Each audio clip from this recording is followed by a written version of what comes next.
Okay, so one of the primary reasons I wanted to talk today was I wanted to kind of address the announcement that was made after the first quarter of the game on Saturday in regards to in regards to the facility in the north end zone. And it's been a culmination of a lot of hard work. I think one of the things that stood out to me when I got here, one of the ironic things is when I interviewed for the job, they never brought me on campus. I'd been in this building one time in 2003. When I walked back into it after I got the job, my very first day on the job, nothing had changed. Nothing. The paint was the same, the carpet was the same, the chairs were the same. And so it had been a number of years before anything had been done. And so, we made it a mission to try to, put a little lipstick on the pig and clean up our offices a little bit. But the reality is, when you look at 350 student athletes in this space, and there had been, what we're sitting in now obviously was an addition that was done in the late 90s, but it's just not adequate. And especially when you look around the country and you look at places like James Madison and North Dakota State, and in our own league now, Weber State with a new facility, and the arms race that's taken place. Cal Davis is investing $40 million in a new facility. Eastern Washington has announced a new project. The University of Montana has added to their facilities. And so in order for us to continue to compete at the level that I think the expectation is in this program, we had to make an investment in facilities, and not just for football, really for our athletic department as a whole. You walk through our weight room right now, and the good news is we've got a lot of stuff in there, and there's a lot of people taking advantage of it. The bad news is there's not any room for people. And our training facility, I'm always amazed at the job that our support staff does here. I really am. I tip my hat to Alex Wilcox and his staff and Rob Higgs and his staff. And if there's anybody that deserves to have a better, more adequate space, it's probably Rob Higgs, after being here for 27 years and kind of laboring in obscurity, so to speak. But they do a tremendous job, and I think our job as leaders, whether that be our administration across campus with President Cruzado, Terry Lease and that crew, or within athletics with Leon Costello and our other head coaches, is to figure out how do we make this the best it can be for our kids. And when the decision was made that this was the project that we were going to move forward with, there was a lot of pushback initially saying, hey, we need an indoor. I don't disagree with that. I don't. But being a team player, I knew that the most important thing we needed to do was to add space for all of our student athletes. And this project does that. And it allows us to move up our primary football operations to kind of its more natural home across the street over there. It eliminates one of the things that they talk a lot about with student athletes is how do you give them back time? And I just think about the time that it takes us to prepare for practice every day. Whether that's, and we've got to transition. It's a quarter-mile walk for us all the way over, all the way back every day. And it's not just us. Rob and his crew have got to move basically a satellite training room over there every morning. And we move a satellite weight room over there every morning, and then we haul it back. And it is it's a major operation. It's not moving 10 or 15 people. It's moving 100 plus people over there every morning. And we juggle around our position meetings and our special teams meetings. This week is a bye week, and it worked out great. I think it's awesome that we've got Luke Combs coming to Bozeman. But had it not been on a bye week, we would have been kicked out of this space and had to move over to the stadium. And what that means for us is all of our hardwired stuff in terms of our teaching tools for film and whatnot, that means we've got to surge that stuff. And if it doesn't surge right, then you're just kind of at the mercy. All right, we're going to go do a walkthrough. And I give our kids a lot of credit. They've never complained. Regardless of the weather, regardless of what we've got to do, our coaching staff. And so I'm just excited because I think this is something that is going to move our athletic department forward in a really positive way and provide the type of facilities that will allow us to continue to attract really high-quality young men and young women into our programs. And so it's going to alleviate a lot of stress, but it's also going to create new opportunities. And I think that's part of a growing athletic department. Now the new challenges that are now on the horizon is how do we staff that new facility? That's going to require in addition to perhaps the training room in terms of their personnel, the weight room in terms of their personnel, equipment room in terms of their personnel. And so it's going to allow our athletics department to grow organically because of the need to staff these new areas. And so I think that's going to be huge. I noticed that the University of Montana announced a locker room project for their basketball. Well, that's now something that we can talk about because in 2021, when we move out of here, there's an entire locker room space that's now been created. created that can be used for enhancing our existing programs, facilities as well. And so I think it's a win-win. I can't say enough about the support of this community. It was really more of a grassroots deal. We had 500 separate donors that contributed to this project. I don't know that happens very often. Usually you're leaning on one or two big hitters, and we certainly had some amazing people step forward and make major contributions to this. But I think there's a lot of people that have skin in the game here. And I think that speaks to the pride and commitment of Bobcat Nation, this community rallying around and recognizing the importance of providing better space for our student athletes. And I'm really proud to be a part of that in a small way. Maybe I had to be the squeaky wheel sometimes. I know it's not always fair to ask people in different roles to step out and pound the table, so to speak, but I was fine doing it because I really believed that fighting for what was right for our student athletes needed to be done. And behind the scenes, we had a ton of support from our administration. And I told Leon, hey, I'm gonna bark today, and you go, all right, go ahead, and hopefully that in a small way was able to push this forward. So excited about that. And I know obviously coming on the heels of a tough loss on Saturday, that maybe takes a little bit of the shine off of that announcement.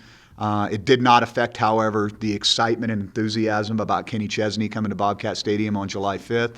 So, there's always something positive to hang on to. And so moving forward, talking a little bit about the Sac State game, I really felt like both sides of the line of scrimmage, we got beat up. And there's just no easy way to describe that. I think that's kind of been something that we've hung our hat on. I thought early in the game, we were kind of in a back and forth type of game. And I thought that as the game wore on, we did not continue to maintain that aggressive mindset. We got hit in the mouth a few times, and we started to play on our heels. We did not play with the same level of speed, enthusiasm, intensity that we've played with historically here over the last probably 10, 15 games since I've been here. And I think that, you go to the why, right? I mean, that's what we've spent the better part of the last day and a half doing, is figuring, okay, why did this happen? And you can point out, hey, was it an effort thing? Was it a scheme thing? Are we fatigued? Were we looking ahead to the bye week? None of those even matter. What matters now is the how. How do we respond? How do we fix the issues that we have? And so we spent the better part of the last day and a half examining us. I think there's definitely some tendency things that we got exposed on Saturday on both sides of the line. Defensively, being a little too predictable in terms of when we were playing man-to-man, and them doing a nice job of having us schemed up. The RPO game hurt us. We got into a lot of run-pass conflicts, and there were some coverage things that we could have done better. On offense, obviously, we're pretty predictable when we do certain things. Although we did move the ball very, very well. Our issues came in the red zone more or less, and we had the turnover in the red zone early in the game after a really efficient first drive, and then 2 additional fourth down stops in the red zone, so you tip your hat to them and the way they toughened up down there. I thought, one of my positive takeaways would be I thought Tucker really operated well. It was probably his best game. Had a couple drops and a couple throws he might like to have back, but I thought he made better decisions. He was more decisive. He got the ball out of his hands in spite of a lot of pressure that we were going to get from that front. But where I think one of the things that showed up for us from a coaching standpoint as coaches, I don't think we had these guys prepared for some of the things they were going to see, and I don't think we did a good enough job of making in-game adjustments in a timely fashion. We'd get to it, but we'd get to it 3 or 4 series too late. We need to get to those things immediately, and that's what really I've challenged our staff with, and starting with myself as the head coach, and to examine again, hey, the why is what the why is. We talked about that with the young men yesterday. Now it matters about the how. How are we going to respond? Because I think this is really going to define our season. It's hard to go into a bye week like this because you got this cloud hanging over your head. I know I'm excited to get back on the practice field again tomorrow and kind of flush this thing out a little bit and start looking ahead to the University of North Dakota.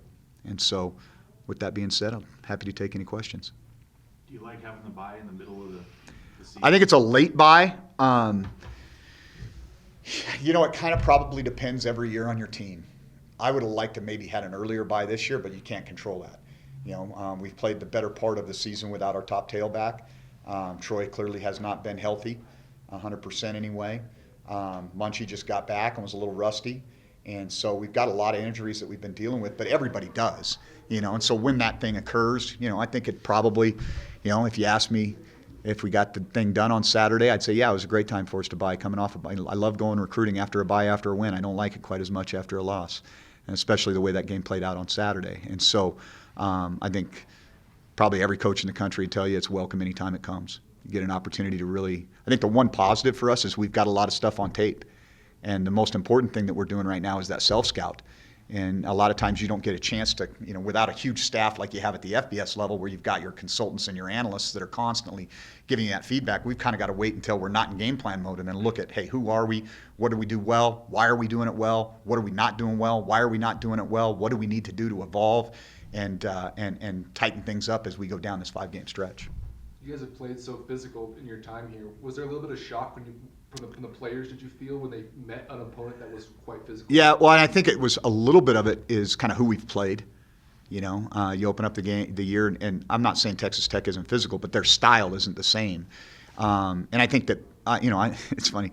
I don't know if the kids listen to me all the time, but I knew this was good personnel. I knew this was. The quarterback was good. The running back was good. Their O-line was good. Their D-line's the best that we faced at our level. They create some problems with some of their movement and blitz packages. And so I definitely think there was a little bit of that, this isn't quite as easy as it has been. And when we made mistakes, those were amplified because of the quality opponent that we had. Giving them short fields, getting behind the sticks on offense, those are the things that we can't do. And as I told our guys, I really feel like Sacramento State is one of the best teams in this league. And they showed it on Saturday. And I think it exposed some of our flaws that we've got to be honest with ourselves, look in the mirror, address them, and move forward in a way that, understand that, hey, every game from here on out is just going to get more and more challenging. With the new facility, how do you think it impacts recruiting? Well, I think I've said this a number of times. If somebody's looking for a car and they want a new car and all you have is used cars on your lot, they're going to go to another lot. And so certainly I think that it matters tremendously to young people now. I think facilities, academic support, if you look at kind of the analytics of why people choose universities and then you drill that down to why they choose a university to compete in athletics, there's some things that show up. And you'll see a lot of colleges and universities now are investing in more high-tech dorms and food service. Well, where you live, if you're going to pay a bunch of money to go to school somewhere, where you live and where you eat matters.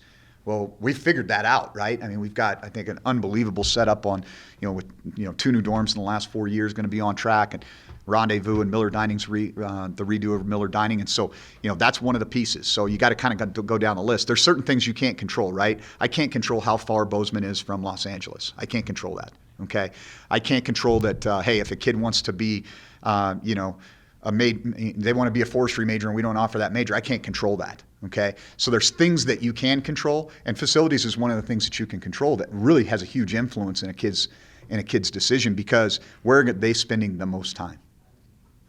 They're spending the most time in that facility. That's their home, and if it's a nice, bright, shiny, clean, state-of-the-art home, I think that adds to their experience and it adds value to us as a product for them in the recruiting process.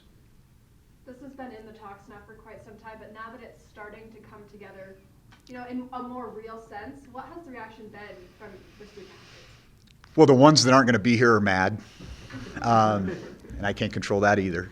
But as I told them, I say, you guys have to take pride in the fact that you are part of building this legacy. One of the reasons this got done is because we were able to put a product out there that people saw, hey, that they're improving, these kids fight, they're able to be in contention for playoff bids and things of that nature, and I think that does play a role in some of that. And I think also, those local kids that are going to be able to come back and be a part of that in the future, and even our guys from out of state, when a homecoming rolls around, they're going to be the most excited ones to walk through that locker room and see the new training facility and all those types of things. And so, and then the guys that are in the program, we've kind of silently been, pounding the table and, hey, we're going to get this done. We're going to get this done. We're going to get this done. Well, I laugh because I think Kane has like 14 different drawings in his office of what could have been. When he took the job at Washington, I got rid of those, and I think there was one in there that was signed by Jason McIndoe. It's coming, but don't hold your breath, or something along those lines was, I think, what he signed on one of the architectural drawings that was in there. And so for us to be able to be at a point where we're saying, hey, this is really going to happen. I won't tell you who said this. I was doing a quarterback club thing last spring. And I'll tell you that it is a parent of one of our current coaches, but I was doing a quarterback club event last spring, and I talked about how close we are and we've got to get this thing going. And this is, trying to, obviously push the agenda, so to speak. And in all fairness, and probably justifiably, he's like, I've been hearing this for years. Essentially saying, I don't believe you. And I said, we're going to get it done. And I believed that, and I knew we had the support of our administration. I knew they were working extremely hard to make this work, both, as I said, across campus and within this building.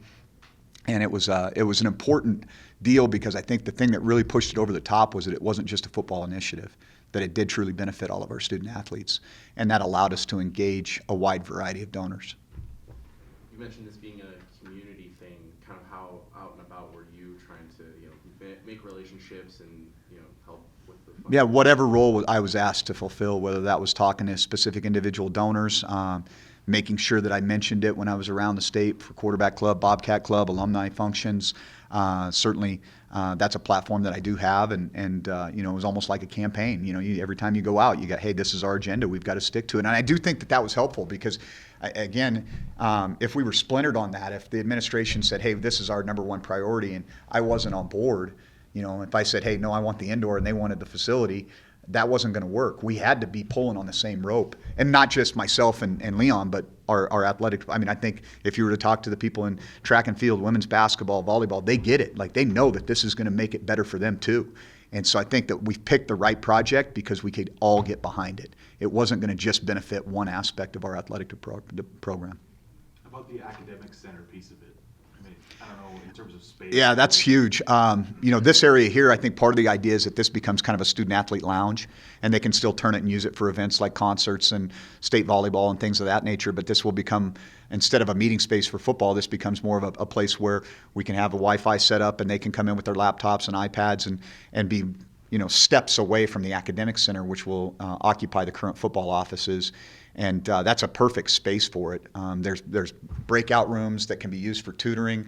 There's already office space for staff. We've got an expanding staff there as well, hiring a learning specialist, having people within, our sports dietitian, sports psychology, all those different elements. A lot of those people are kind of floating around and don't have a home. And so there's going to be space for really, it's not just going to, I think, be that student academic services, that it's going to be kind of students athlete services. I mean, there's going to be a lot of things that are housed here. You got the south entrance. They're going to be able to when everything's locked down, we'll be able to come in here and do our thing, have this space, have the academic center. I think it's, like I said, it's a win-win in so many ways. And we desperately needed better and more space for our academic support. You had 3 sacks in the last 3 weeks, I think, all against Cal Poly. What have teams done to stifle some of the pass rush, and what do you need to address internally? Yeah, well, I mean, clearly Cal Poly's a little bit different animal, and we got them off schedule a little bit, and were able to get some sacks. But I knew we weren't going to have an easy time getting in. They lead the league in giving up sacks. Part of it is it's all the RPO. They're driving off the ball, so you're not getting a hi-hat pass read anyway. The ball's out fast. You've got to defend screen a bunch against them, so that takes the edge off a lot of your pass rush. And so I think there were some one-on-ones that we had opportunities, and Thompson did a nice job of escaping. We got a handful of hits on him, but we were not able to get after him. And it was one of those deals where you're a little bit leery to bring a ton of pressure because they're so good in the screen game. And that hurt us on a couple of occasions, but it's not as much as it has hurt some other opponents. And I mean, I think they had a 93-yard touchdown on a shovel screen against Northern Colorado a few weeks back, similar play that they got a first down on against us. And so, you got to make sure that you have the correct balance of aggressive mindset and sound football. And what they do on offense makes you defend a lot, especially with +1 run game. When you look back on it, how much did Troy Taylor have his offense dialed up, and can you speak to him as a play caller? Yeah, I think he did a great job, and I don't think it was like signal picking. I think it was just tendencies that we had developed over a 6-game period of time. We were playing a lot of man-to-man on 3rd and extra long, man under 2 deep, trying to play tight windows against good passers and things of that nature. And they had some pick routes and some rub routes that got us into some conflicts early. I thought that we had a tendency to run a ton of boundary rotation with our safety and get into post-safety stuff, and they did a really good job of working the field in their RPO game because the Mike linebackers in a run-pass conflict, as soon as they flash the run, he's got a hold, and they were able to get inside leverage on with their slot receivers, and they continued to attack the post, but they did it in a way that they could high-low the Mike when we were in single safety, and they put somebody underneath him and somebody behind him, and if he stutters his feet at all, there was 2 or 3 throws that I thought were excellent throws, put it right over the top of the Mike linebacker. We just need to not take the cheese and just keep sinking and help the post safety, because on one of them, it was a 3rd down on, I can't remember if it's their first drive or their second drive. Thompson did a tremendous job of looking the safety off. He looked to his left hard, had a high-low on the Mike, came right back, put it right over Callahan's hands, and all he did was stop his feet for a second. So I tip my hat to them in terms of great execution, obviously attacking the weakness of the defense, but we've got to know our weaknesses, and we've got to do a better job of guarding against those things, and not, hey, if they want to throw the under route, let them throw the under route. We can rally and tackle that, but we can't give them the seam ball for a first down. You mentioned the moving the ball wasn't the problem, but the red zone was. What's going in this week to help fix it? Yeah, it's funny because you go back and look at it, and I think it was quite honest. I mean, we fumbled the ball. The one with Travis, I thought he was in, and the ball came out. So now it's, that was an efficient first down play. And then we fumble the ball on the quarterback sneak, so we don't get a clean exchange there. And so now we're kind of behind the sticks. We run the Q power with Troy, and Troy had bounced one early at the end of the first half. And he tried to bounce it. If he doesn't bounce it, if he just follows Lewis, he's going to walk into the end zone. And so I don't think it was anything that they did to us. I think it was things that we did to ourselves down there. If I felt like we just were completely outmanned, I don't think that was the case. I think we kind of didn't operate, didn't handle snaps, didn't do basic little things that are going to, and again, with Troy, it's like, hey, it worked last time. I bounced the same play and walked into the end zone.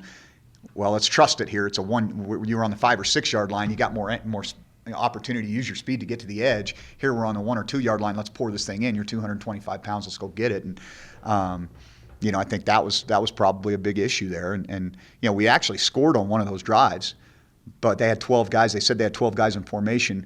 I actually will say this. I think that because we had a late sub and the umpire had his back to the sideline, they did the right thing by stopping the play, but they should have stopped the play earlier. I don't think the referee saw – he was holding over because he saw us sub late. It was the umpire that was on the ball, and because his back was to the Sacramento State sideline, he couldn't see them subbing, and that's how they ended up with 12. He should have probably just held it there or just blown the thing dead, okay, reset the play clock and let's go, instead of letting the play continue, because really 12 men in formation is a dead ball penalty. You got to blow it's like a procedure, okay? If they're not in formation, you let the play continue. And so that was one of the things that came up, but we did struggle getting the ball in down there. And then, we had the opportunity late in the game where, we tried to throw the ball in because we're, up against the clock a little bit and weren't able to convert there. I mean, we had 3 trips into the red zone with no points, turnover and 2 fourth down stops. And, even if we get that first score where we get stopped, at that point, I think we'd come up with some answers on offense. And I think we were grooving pretty good. And one of the things that happened to us in the third quarter that has been a little bit uncharacteristic is we didn't rise on any side. We didn't make plays on special teams to give us that momentum or that boost. We didn't get stops on defense. We didn't move the ball on offense. I mean, they took the ball down, scored, got a stop, took the ball down, scored. In one of those 3 sequences, if we do something to give ourselves an opportunity to gain some momentum back, might end up being a bit of a different ball game at that point. You guys have been able to run the ball with a lot of different people, but not having Isaiah, how was that? Our running back situation was a problem in this game once Logan went down with that hamstring after that long run. And not so much in terms of our run game, because we could get to our run game with other guys. It was in protection. Some guys that just had not seen, a couple of those sacks were directly related to, us not doing the right thing at that position in terms of protection. And so that became a little bit of an issue. We'll correct it. I think a lot of the issue was 99, 95, 57. Those guys are pretty good. Number 5, number 44.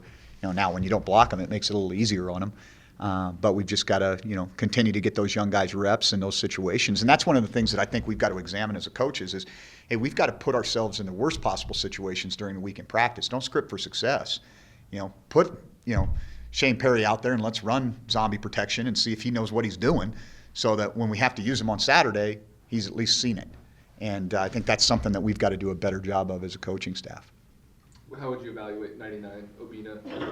What kind of problems does he cause in the edge? He's got really good twitch. I would say as a run 95 is the better run defender. He's a little more stout and does a really good job kind of slipping gaps inside. 99 has got a great first step, which is the best tool that a pass rusher can have is their get off.